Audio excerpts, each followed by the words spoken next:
Good morning, কেমন আছেন সবাই? মৌমিতা সেকেন্ড ইনিংস ব্লগে আপনাদের সকলকে স্বাগত জানাই। আজকের ব্লগটা 1 মাস আগের, অর্থাৎ 21শে সেপ্টেম্বরের। আসলে পুজোর পরপরই আমার বাবার খুব শরীরটা খারাপ হয়ে যায়, তাকে আবার আইসিইউতে ভর্তিও করতে হয়। এই সবের জন্যই ব্লগটা দিতে অনেকটাই প্রায় দেরি হয়ে যায়। এখন ঠাকুরের কৃপায় উনি সুস্থ হয়ে বাড়িতেই আছেন, তাই ভাবলাম ওনার জন্মদিনের ব্লগটা আপনাদের সাথে একটু শেয়ার করি। তাই আজকের ব্লগটা 21শে সেপ্টেম্বর অর্থাৎ রবিবারের সন্ধ্যে থেকে স্টার্ট করছি। আসলে 20 সেপ্টেম্বর শনিবার আমার বাবার বার্থডে ছিল, কিন্তু স্যাটারডে, তাই বাইরের কিছু খাওয়াও যাবে না, তাই জন্য কোনো আয়োজনও করা হয়নি। পুজো তো একদম দোরগোড়ায়, আজকেই লাস্ট সানডে, শপিংও বেশ কিছুটা বাকি আছে, তাই ভাবলাম শপিংও করি আর একেবারে রাত্রের ডিনারটাও সেরে বাড়িই ফিরি। ওই আর কি, বার্থডে উপলক্ষে একটু বাইরে ডিনারটা তো হতেই পারে, কি তাই না? দেখুন, আপনাদের সঙ্গে কথা বলতে বলতে পৌঁছেই গেলাম। হ্যাঁ, ঠিকই ধরেছেন, সাউথ সিটিতেই এলাম।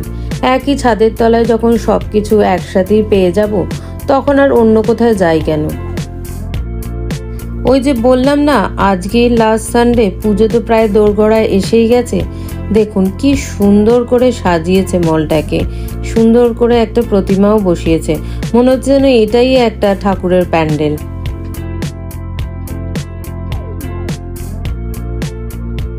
দেখুন কি ভিড়, আসলে লাস্ট সানডে বলে কথা, যা কিছু বাকি আছে তা আজকেই মিটিয়ে নিতে হবে, আর সময় বা কোথায়।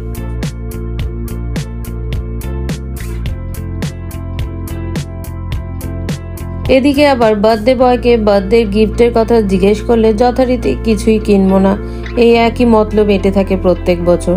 তবে আমি বাড়ি থেকে ঠিক করেই এসেছিলাম যে এবারে একটা ভালো জুতো কিনে দেব, তাই চলে এলাম সোজা বাটাতে। সামনে পুজো বলে কত কত সুন্দর সুন্দর কালেকশনও এসছে। আপনারা হয়তো বলবেন, এ বাবা, বার্থডেতে কি কেউ কাউকে জুতো গিফট করে?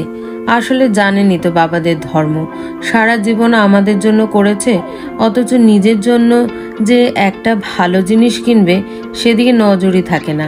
তাই আর কি, এটা দিয়েই শুরু করলাম। যতক্ষণে উনি জুতো ট্রাই করছেন ততক্ষণে আপনাদেরকে দোকানের সমস্ত কালেকশন একটু একটু করে ঘুরে দেখাই। এত সুন্দর সুন্দর কালেকশন এসছে, কি ছেলেদের কি মেয়েদের, কোনটা ছাড়বেন আর কোনটাই বা নেবেন।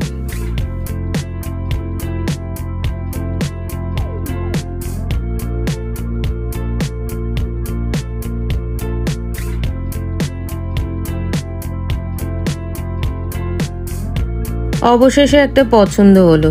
অনেকক্ষণ জুতো দেখে এবার হাঁপিয়েই উঠেছে, তাই ভাবলাম বেরিয়ে সামনেই কুকিম্যানের চা কফির স্টল রয়েছে, সেখান থেকে একটু চা বা কফি খেয়ে গলাটা ভিজিয়ে নিলে কেমন হয়।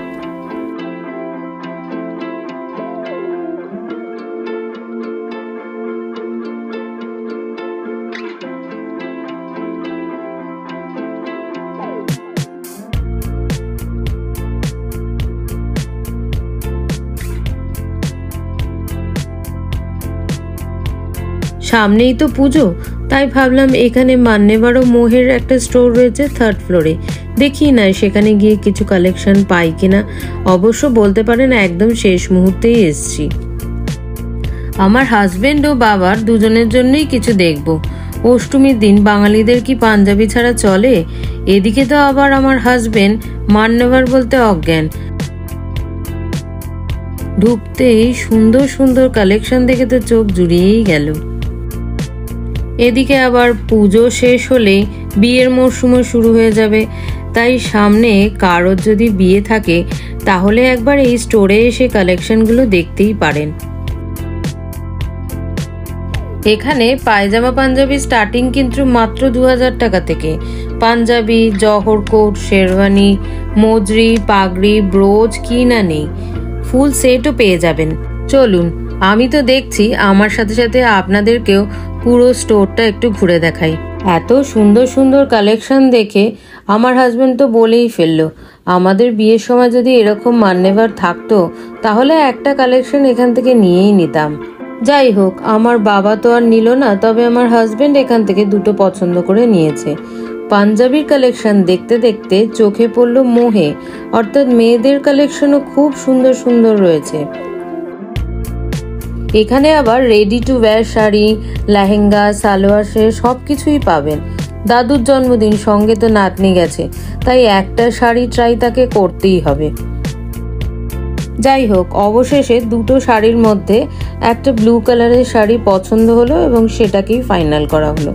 চলুন, এদিকে ঘড়ির কাঁটা তো ঘুরছে। বার্থডে বয়, জামাই, নাতনি সবারই তো হলো, তাহলে বেচারা মেয়েই বা কেন বাদ যায়? মানে আমি আমার কথা বলছি। তাই চলে গেলাম প্যান্টালুন্সে।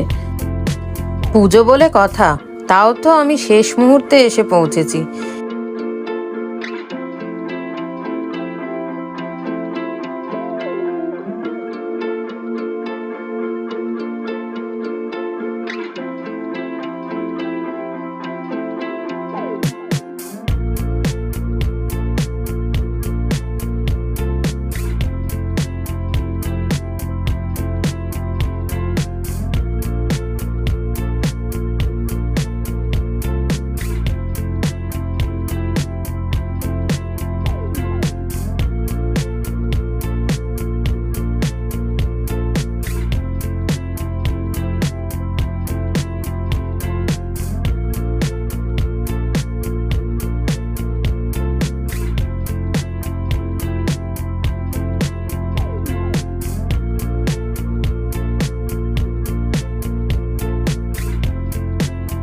দেখুন, এতগুলো জামা কাপড় ট্রাই করলাম, তার মধ্যে দেখি কোনটা নিই।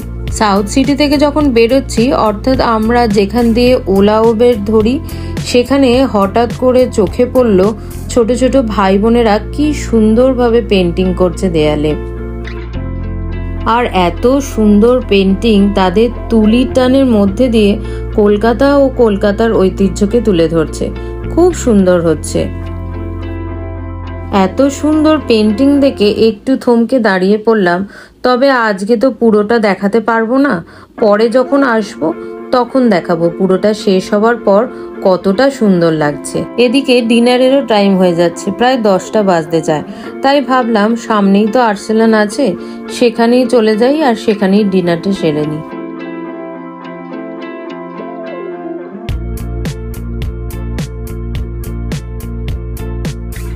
আমাদের মতো আমার বাবারও মুগলাই ডিশ খুব ফেভারিট। পনির বাটার মশলা, বাটার নান, স্টার্টার্সে আবার কিছু চিকেনের আইটেমও নিয়ে নিলাম। তাই আজকের মতো পনির টিক্কা কাবাব ও চিকেন মালাই কাবাব স্টার্টার্সে, আর মেন কোর্সে চিকেন বাটার মশলা আর পনির টিক্কা বাটার মশলা, আর তার সাথে বাটার নান দিয়েই আজকের ডিনারটা শেষ করলাম। চলুন, আজকে সারা সন্ধ্যেটা বেশ ভালোই কাটলো। অনেক রাতও হয়ে গেছে, বাড়িও ফিরতে হবে। আগের দিন রাতেই কেক কাটা হয়ে গেছে, কিন্তু তাড়াহুড়োতে সেই ছবিটাও ক্যামেরা বন্দি করতে পারিনি। ভিডিওটা এখানেই শেষ করছি। সবাই ভালো থাকবেন, সুস্থ থাকবেন, সাবধানে থাকবেন। আর ব্লগটা কেমন লাগলো সেটা আমাকে অবশ্যই কমেন্ট করে জানাবেন। আর তার সাথে যদি কোনো সাজেশন থাকে সেটাও জানাতে পারেন। আর ব্লগটা যদি ভালো লাগে তাহলে লাইক, শেয়ার ও সাবস্ক্রাইব করতে ভুলবেন না কিন্তু। দেখা হবে খুব শীঘ্রই পরের আরেকটা ব্লগ নিয়ে। ভিডিওটা যদি ফেসবুক পেজে দেখে থাকেন তাহলে অবশ্যই পেজটিকে লাইক করে রাখবেন, যাতে পরের কোনো ভিডিও আপনারা মিস না করেন। তার সাথে সাথে ফলো বাটনটাও প্রেস করে রাখবেন। তাহলে আজকের মতো এখানেই শেষ করছি। আবার দেখা হবে নতুন কোনো ভিডিও নিয়ে।